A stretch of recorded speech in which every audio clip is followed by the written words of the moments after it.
আপনারা জানেন, ইতিমধ্যে বিভিন্ন বক্তার মধ্য দিয়ে শুনেছেন 1886 সালের ওই আমেরিকার যে শ্রমিক আন্দোলন, যে আন্দোলনের মধ্য দিয়ে সারা বিশ্ব জুড়ে শ্রম আইন প্রতিষ্ঠিত হয়। 8 ঘন্টা শ্রম, 8 ঘন্টা বিনোদন এবং 8 ঘন্টা বিশ্রামের যে আইন, সেদিন সেটা প্রতিষ্ঠিত হয়েছিল। কিন্তু আজকে আমরা লক্ষ্য করলে দেখবেন, ওই 1886 সালে যে আইন প্রতিষ্ঠিত হয়েছিল সারা বিশ্ব জুড়ে, আজকে সারা বিশ্বে শ্রমিকেরা সে আইনটুকু বাস্তবায়ন করতে পারছেন না। আজকেও নতুন করে বিশ্বের শ্রমজীবী মানুষকে তার কলকারখানায় আন্দোলন করতে হয়। আজকেও সারা বিশ্বে শ্রমজীবী মানুষকে স্লোগান তুলতে হয় 8 ঘন্টা শ্রম অধিকার বাস্তবায়নের জন্য। আজকেও বাচ্চাদের দ্বিগুণ পয়সার জন্য আন্দোলন করা লাগে। আজকেও কলকারখানায় শ্রমিক নির্যাতন, শ্রমিক হয়রানি, চাকরিচ্যুতির বিরুদ্ধে আন্দোলন করতে হয়। সংগ্রামী বন্ধুরা, আজকেও মজুরির বিরুদ্ধে, ওই ন্যূনতম মজুরির দাবিতে আজকেও বাংলাদেশেও শ্রমিকদের আন্দোলন করতে হচ্ছে। এর অন্যতম প্রধান কারণ কি? এর অন্যতম প্রধান কারণ হল কালে কালে যুগে যুগে শ্রমিকরা শুধু আন্দোলনই করেছে।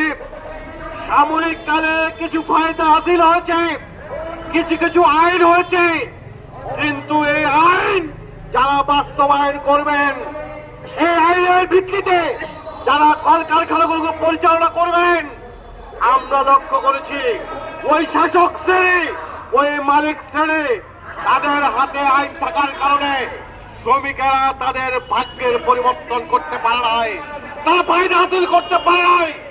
যে কারণে প্রধান যে কাজটা বাকি রয়েছে, শুধু বেতন বোনাসের জন্য আন্দোলন করলেই চলবে না। কেবলমাত্র চাল, ডাল, লবণ, নুন, মরিচ, তেলের দাম কমানো আন্দোলন করলে চলবে না।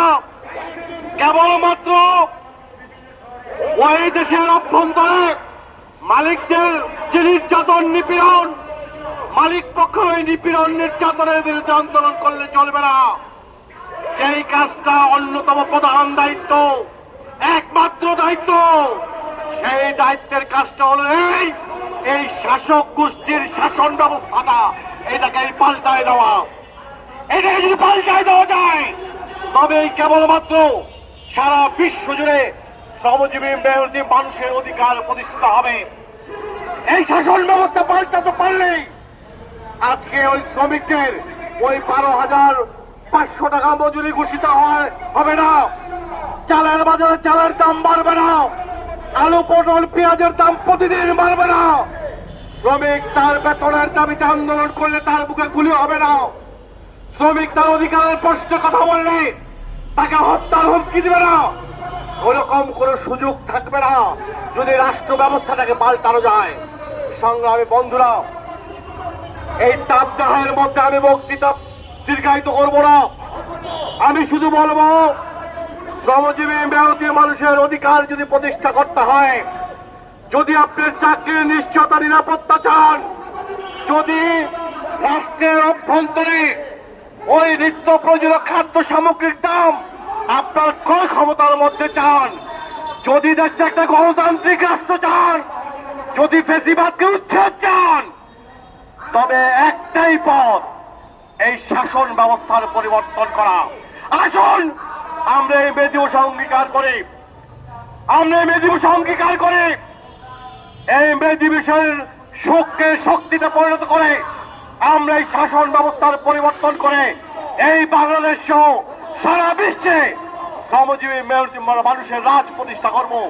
আর তার মধ্য দিয়ে এই যে বুর্জুয়া, লুটপাটকারী শাসক গোষ্ঠী, দুর্নীতিবাজদের উচ্ছেদ করে জনগণের একটা গণতান্ত্রিক পরিবেশ তৈরি করে, সংগ্রামী বন্ধুরা, সমাজ পরিবর্তনের সে আহ্বান রেখে সমাজতান্ত্রিক সমাজ বিনির্মাণের স্বপ্ন, সেই স্বপ্নকে বাস্তবায়নের আহ্বান করে বিপ্লবী ওয়ার্কার্স পার্টির পক্ষ থেকে আপনাদের শুভেচ্ছা জানিয়ে আমি আমার বক্তব্য শেষ করছি।